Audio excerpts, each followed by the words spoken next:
Yeah, and welcome to Papa Stash Pop. So this is one of my favorite artists. He's just always putting out just awesome, very creative music, and it doesn't necessarily follow a specific pop formula or whatever. Just really creative songwriting, and it's just an awesome song. I know you all can do it. It's going to be a little bit of a bar chord workout, but you know, we're growing, we're progressing, we're becoming better guitar players, guys and girls. And it doesn't have to be, you know, in a certain formula to be an awesome, well-written song. In fact, a lot of the greatest songs in history are not. So we're going to explore a little more creative songwriting today. If you want to get better at strumming out there, go ahead, click that link below. That is a video that is not on YouTube, and I promise you, or so I've heard, that it helps a lot with your strumming. So without further ado, let's zoom in for a closer look and learn this awesome new tune. Alright, so get ready for a bar chord bonanza. And why this is happening is, this is a keyboard song that we're going to transpose to guitar. Oftentimes, keyboard songs are down in the black keys or the flat keys. And so what happens is when you go to transpose that on guitar, you end up being in these middle frets, not on the dots. Oftentimes when you're doing stuff on the dots, you can do open position chords like this kind of stuff, which are in this song, but it's predominantly bar chords because we're going to do flat chords like E flat, D flat. Okay, so what we're going to do is have a bar chord workout and learn an awesome song in songwriting. And it goes all over the place as far as a chord progression is going to go. But it has repeating patterns. So there's only a couple parts you need to know and you will be on your way. So we're going to go to the 6th and 8th frets of the A string down. And that's going to be our E flat chord. Okay? From there, we're going to go to the 3rd and 5th frets, E string down, to a minor chord shape. That's G minor. Then we're going to go back to the 5th string down, the A string down, and we're going to go 4 and 6. Then straight up from there to a major chord shape. So it's just like that minor. We're going to scoot it up 1 fret, but now we're going to add our middle finger. So it's going to be 4, 6, 6, and 5. On the G string. Okay, and that's the first cycle of chords. So we're going to go 6 and 8, 3 and 5, 4 and 6, same fret but major chord up a set of strings.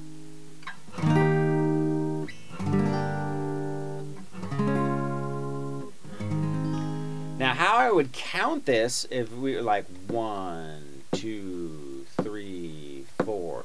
So the first one is going to get a count of 2. 1, 2, 3, 4.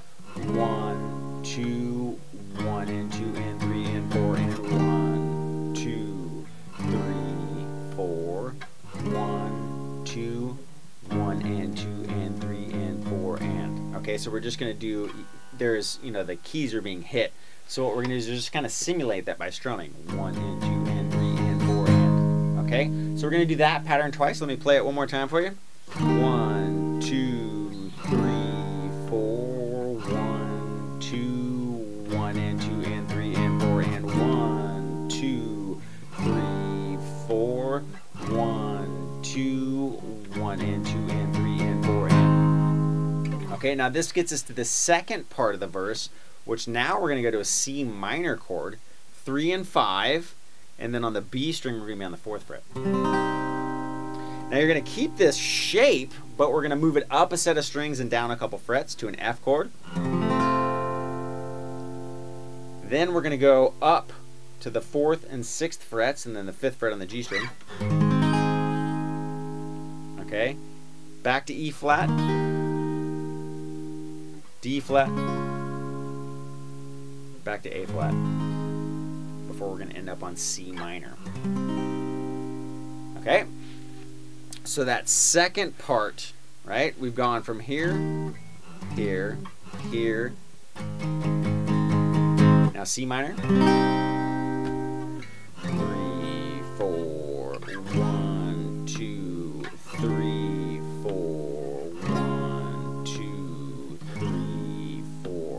the C we're going to hold on for a while, and we're also going to change from a minor chord to a suspended chord. So you're going to strum it once. 1, 2, 3, 4. 1, 2, 1 and 2, 3, 4. Okay? Now right after you do the 1 and 2, 3, 4, you're going to go. So you take off this second finger, and I'm going to hit the G string, 3rd fret, and that would be the B string, sorry. The B string, 3rd fret, the G string, 5th fret. And then we're going to strum that 1, 2, 3, 4, 5, 6, 7, 8.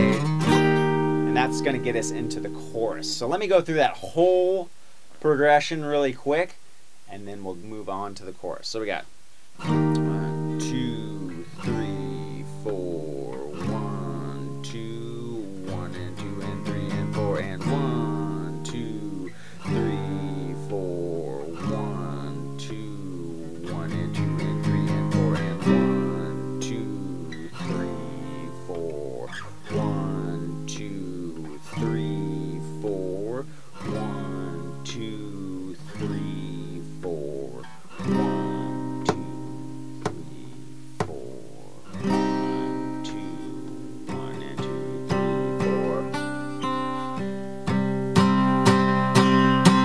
And then we scoot up back to the E flat, and that gets us into the chorus. So let's go over that. All right, let's break down the chorus. Let me play it really quick, and then I'll show you how to do it.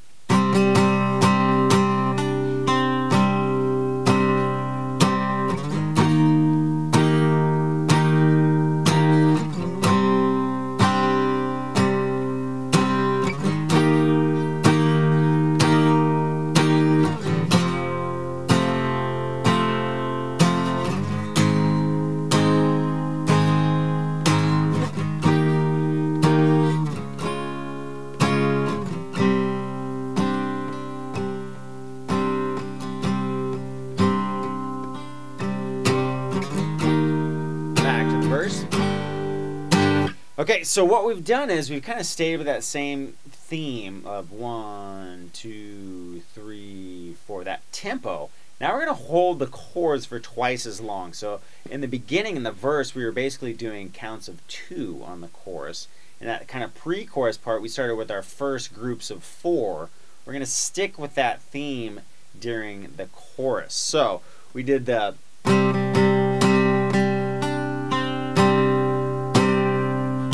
And then we're basically going to come up to that E flat again, which is the chord we started on. 1, 2, 3, 4, down to our C suspended chord. 2, 3, 4, which is 3 and 5 again, right? And then we're going to go back to 6 and 8. 1, 2, 3, 4. Now we're going to go down to F. 1, 2, 3, 4. A flat. 1, 2, 3, 4. Now this is where the 4 count holding of the chords pattern breaks. Now we're going to go back to 2, and we're going to go E flat to D flat. 1, 2, 3, 4, and now we're going to go to that suspended chord. 1, 2, 3, 4, 3, 2, and then it goes back into the verse. Okay, so you're basically going to start, right? We held that C chord, that C minor chord in the pre-chorus basically to the C suspended chord, and that kind of starts us off into our chorus. Then we went back, E flat, back to C, E flat, F, A flat, E flat, D flat. Okay, and then we're going to go basically back to that C suspended chord, and then we go back to the verse, which again starts on the E flat. Now, it's going to cycle through those patterns every verse, every chorus. There's going to also be a part where there's no vocals, but it again is one of the parts that you've already played. I believe it's the verse that you end up going to. You play that by itself, you know, no vocals or whatever, Then it gets to a chorus and then kind of an outro chorus, and that's where it changes for the last time, and it holds that out through the entire last part of the song. So let's go over that. All right, so this last outro part is kind of Hendrixy. Let me play it really quick and then I'll break it down. So we got.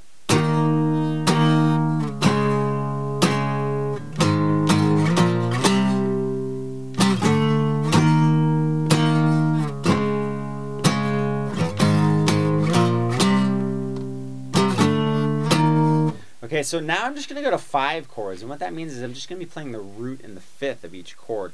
We're going to start on that D flat, or the E flat. One of those nights. All right, so we got E flat, which is 6 and 8. Let's just talk frets, and then I won't have to stumble over my chord names. So we got 6 and 8, 4 and 6, A and D strings. Scoot up, we're going to hit it twice in a row.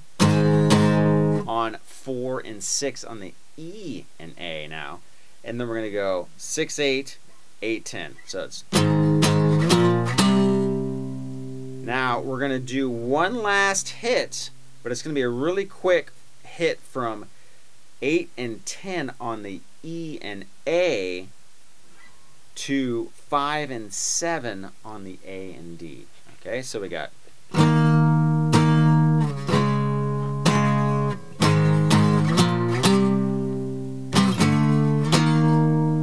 So, for me, it's easiest to go down, up, and then down, down, down, down, down, down, down, down, down, up.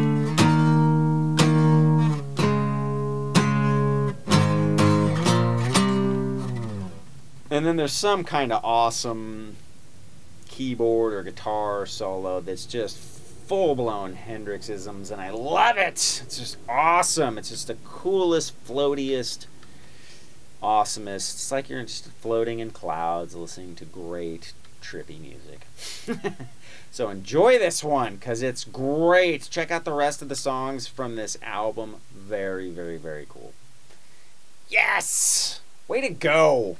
So proud of you guys and gals out there just strumming away, checking in, learning some tunes. You just got to keep it fresh, you know. And for those of you creative people out there, you never know when learning somebody else's tune is going to inspire for you out there to write an awesome song of your own. And then I'll teach your tune. Again, don't forget about that video down there.